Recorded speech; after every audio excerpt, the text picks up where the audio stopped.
ಕರ್ನಾಟಕದ ಕರಾವಳಿಯಲ್ಲಿ ಹುಟ್ಟಿ ಮುಂಬೈನಲ್ಲಿ ಕಾರ್ಮಿಕರ ನೋವಿಗೆ ದನಿಯಾಗಿ ಹೋರಾಟದಿಂದಲೇ ಸಂಸತ್ ಪ್ರವೇಶಿಸಿದ ಹೋರಾಟಗಾರ ಜಾರ್ಜ್ ಫರ್ನಾಂಡಿಸ್ ಚರಿತ್ರೆಯ ಪುಟ ಸೇರಿದ್ದಾರೆ. ದೀರ್ಘಕಾಲದ ಅನಾರೋಗ್ಯದಿಂದ ಬಳಲುತ್ತಿದ್ದ ಮಾಜಿ ರಕ್ಷಣಾ ಸಚಿವರು ಬೆಳಗ್ಗೆ ದೆಹಲಿಯ ಆಸ್ಪತ್ರೆಯಲ್ಲಿ ಬದುಕಿನ ವಿದಾಯ ಹೇಳಿದರು.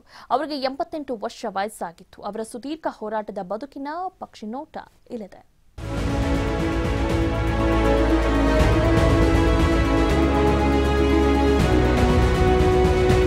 ಜಾರ್ಜ್ ಫರ್ನಾಂಡಿಸ್ ಈ ಹೆಸರು ಕೇಳಿದ ತಕ್ಷಣ ಕಣ್ಮುಂದೆ ಬರೋದು ಕಾರ್ಮಿಕ ಚಳುವಳಿ, Konkan railway, Kargil war.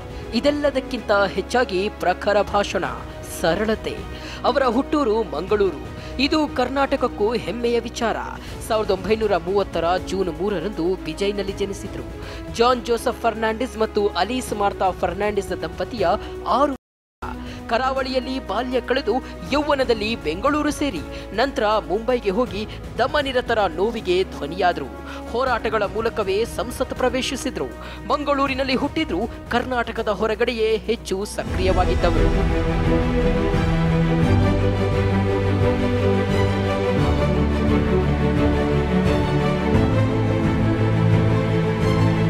Roman Catholic ಕುಟುಂಬದಲ್ಲಿ ಜನಿಸಿದ ಜಾರ್ಜ್ ಕಾರ್ಮಿಕ ಸಂಘಟನೆಯ ನೇತಾರ, ಕೃಷಿಕ, ಸಾಮಾಜಿಕ ಕಾರ್ಯಕರ್ತ ಮತ್ತು ಪತ್ರಕರ್ತ. 9 ಬಾರಿ ಲೋಕಸಭೆ ಮತ್ತು 1 ಬಾರಿ ರಾಜ್ಯಸಭೆ ಪ್ರವೇಶಿಸಿದ್ರು. ವಾಜಪೇಯಿ ಸಂಪುಟದಲ್ಲಿ 1998ರಿಂದ 2004ರವರೆಗೆ ರಕ್ಷಣಾ ಸಚಿವರಾಗಿ ಮನೆ ಮಾತಾಗಿದ್ರು.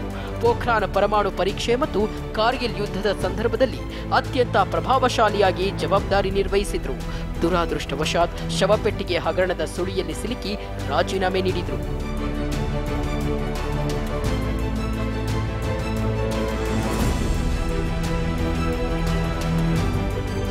ಸಾವಿರದ 1977ರ ಮಹಾ ಚುನಾವಣೆಯಲ್ಲಿ ಬಿಹಾರದ ಮುಜಾಫರ್ ನಗರದಿಂದ ಸ್ಪರ್ಧಿಸಿ 3 ಲಕ್ಷ ಮತಗಳ ಅಂತರದಿಂದ ಗೆದ್ದು ಕೇಂದ್ರ ಸಚಿವರಾದರು. ಆ ವೇಳೆ ಕಟ್ಟುನಿಟ್ಟಾಗಿ ವಿದೇಶಿ ವಿನಿಮಯ ನಿಯಂತ್ರಣ ಕಾಯ್ದೆ ಜಾರಿಗೆ ತಂದಾಗ ಐಬಿಎಂ ಮತ್ತು ಕೊಕೊಕೋಲಾ ಭಾರತದಿಂದಲೇ ಕಾಲ್ತೆಗೆದವು. ಸಂಯುಕ್ತ ಸಮಾಜವಾದಿ ಪಕ್ಷದಿಂದ ಲೋಕಸಭೆಗೆ ಸ್ಪರ್ಧಿಸಿ ಕಾಂಗ್ರೆಸ್ನ ಎಸ್ಕೆ ಪಾಟೀಲ್ಗೆ ಮಣ್ಣು ಮುಕ್ಕಿಸಿ ದೈತ್ಯ ಸಂಹಾರಕ ಅಂತ ಪ್ರಸಿದ್ಧರಾಗಿದ್ರು. 1969ರಲ್ಲಿ ಸಂಯುಕ್ತ ಸಮಾಜವಾದಿ ಪಕ್ಷದ ಪ್ರಧಾನ ಕಾರ್ಯದರ್ಶಿಯಾದರು. 1974ರಲ್ಲಿ ರಾಷ್ಟ್ರವ್ಯಾಪಿ ರೈಲ್ವೆ ಮುಷ್ಕರದ ಮುಂದಾಳತ್ವ ವಹಿಸಿದ್ರು.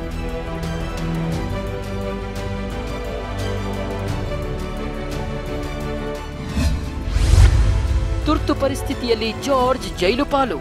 ಡಾಕ್ಟರ್ ಲೋಹಿಯಾ ಪ್ರಭಾವಕ್ಕೆ ಒಳಗಾಗಿದ್ದ ಪ್ರಖರ ಸಮಾಜವಾದಿ. ಉದ್ಯೋಗ ಅರಸಿ ಮುಂಬೈಗೆ ತೆರಳಿದ ಅವರು ಅನೇಕ ಹೋರಾಟಗಳಲ್ಲಿ ಭಾಗವಹಿಸಿದ್ರು. ಎಷ್ಟೋ ದಿನ ಕೆಲಸ ಇಲ್ಲದೆ ವಾಣಿಜ್ಯ ನಗರಿಯ ಫುಟ್ಪಾತ್ನಲ್ಲಿಯೂ ಮಲಗಿದ್ರು.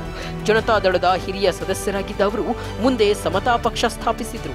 ಅಖಿಲ ಭಾರತ ರೈಲ್ವೆ ಫೆಡರೇಷನ್ನ ಮುಖಂಡರಾಗಿ 1974ರಲ್ಲಿ ಸಂಘಟಿಸಿದ ಮುಷ್ಕರ ತೀವ್ರ ಸ್ವರೂಪ ಪಡೆದು ಐರನ್ ಲೇಡಿ ಇಂದಿರಾ ಗಾಂಧಿ ಸರ್ಕಾರಕ್ಕೆ ಸವಾಲಾಗಿ ಪರಿಣಮಿಸಿತು.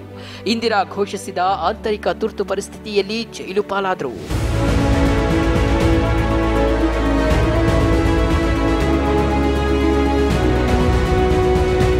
1950ರ ದಶಕದಿಂದ ಇತ್ತೀಚಿನವರೆಗೆ ಸುದೀರ್ಘ ಕಾಲ ಕಾರ್ಮಿಕ ಹೋರಾಟ ಮುನ್ನಡೆಸಿದ್ದ ಜಾರ್ಜ್ ಈಗ ಬದುಕಿನ ಹೋರಾಟಕ್ಕೆ ವಿದಾಯ ಹೇಳಿದ್ದಾರೆ. ಈಗ ನಮ್ಮೊಂದಿಗೆ ಅವರಿಲ್ಲ, ಆದರೆ ಅವರ ಹೋರಾಟ ಮಾತ್ರ ಚರಿತ್ರೆಯ ಪುಟಗಳಲ್ಲಿ ಅಚ್ಚಳಿಯದೆ ಉಳಿದಿದೆ.